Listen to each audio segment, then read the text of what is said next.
morning, gentlemen. I'm going to talk to you today about Pandit Nehru and the Indian Army.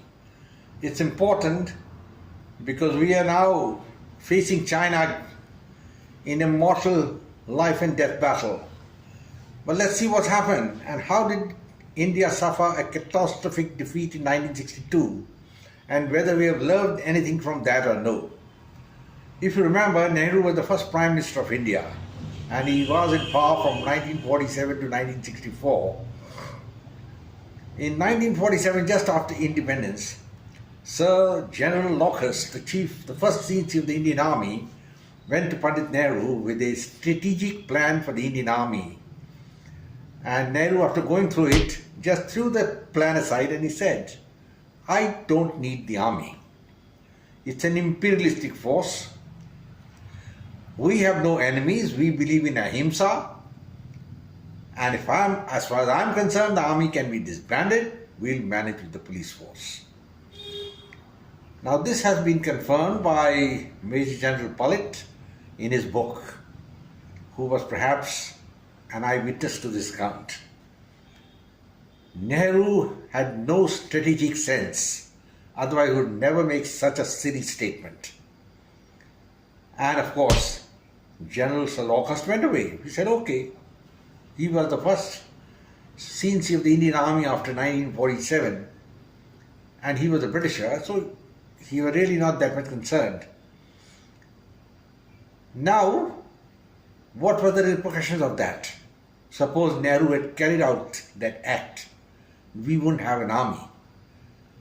But luck is on the side of India, and Pakistan invaded Kashmir.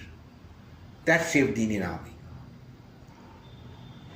Because the Indian Army had to be rushed to Kashmir to face the onslaught of the Pakistan Army and the tribals who had come into the valley. And that is the absolute truth. But even after that, Nehru didn't learn anything. He gave away Tibet on a platter to China. He lost Aksai Chin. He failed to get China to agree to the McMahon line. And when the Chinese made an offer, he spurned it. So, what do you say about such a man who became the leader of India? There's no doubt that Nehru was a very popular leader. I grant that. But popularity alone is not enough. You've got to have strategic sense and vision, which he totally lacked in comparison to his opponent Mao Zedong. Just imagine, he was just making the maps of India on the paper, while on the ground there was no Indian control at all. The Chinese had not only gobbled up Tibet, they had also taken an area as big as Punjab, almost 35 to 40,000 square kilometers in Aksai Chin, the whole of Aksai Chin. So what do we say about it? This is important now because his grandson, Rahul Gandhi, in a statement which he made yesterday in a meeting in Chennai, said, why should we have the Indian Army or the Air Force on the border with China? You don't need it. That's what Rahul Gandhi says.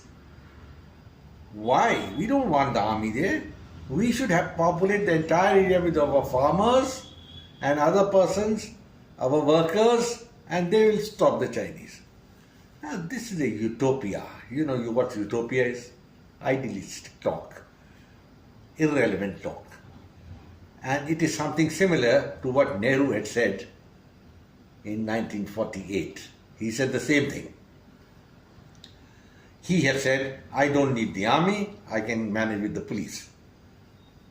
God forbid, if he had gone through with that plan and Pakistan had not invaded India, Nehru would have become the first leader of a country as large as India not to have any army at all. He would have probably just kept his skeleton force and carried on with it.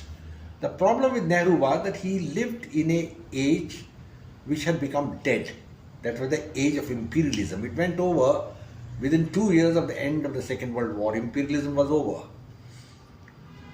Colonialism, which was the bulwark, the hallmark of world history for 200 years, vanished within 2 years. So when you go through all that, you can realize how wrong Nehru was. He played politics with the army, and then there is a background to all this. Later on, he had a morbid view of the army taking over in a military coup d'etat and putting him behind bars. Because he had seen what had happened in Pakistan when General Ayub Khan took over in 1958, and later, or I think a little earlier, General Ne Win had taken over the rule in Burma. So he was mighty scared that the same thing may not happen here. And throughout his career, he had a paranoid fear of the military taking over in India. He had a very low opinion of the army. He, of course, didn't believe in strategic dominance, which Mao Zedong did. And now we have the sad spectacle of his grandson talking the same way. Even I remember he was very critical when India had a clash with Galwan, that is Mr. Rahul Gandhi. He again was talking all nonsense. But then you can't straighten a dog's tail. That's all I'll say. So you do your best, it'll remain the way it is. And the Nehru family, or the Gandhi family as we call it, is really led India to do. There's some allegations also that the NGO which his mother and he had floated had received money from China. So obviously he has to go around making up statements to placate the Chinese. And there is reports that when he went to Mansarovar, he had meetings with the Chinese officials.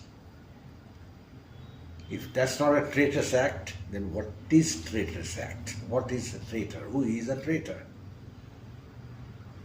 Gentlemen, this brief video is just to tell you all that everything is not honky-dory with the Congress party and the present leadership, the dispensation led by the Italian lady and Rahul Gandhi.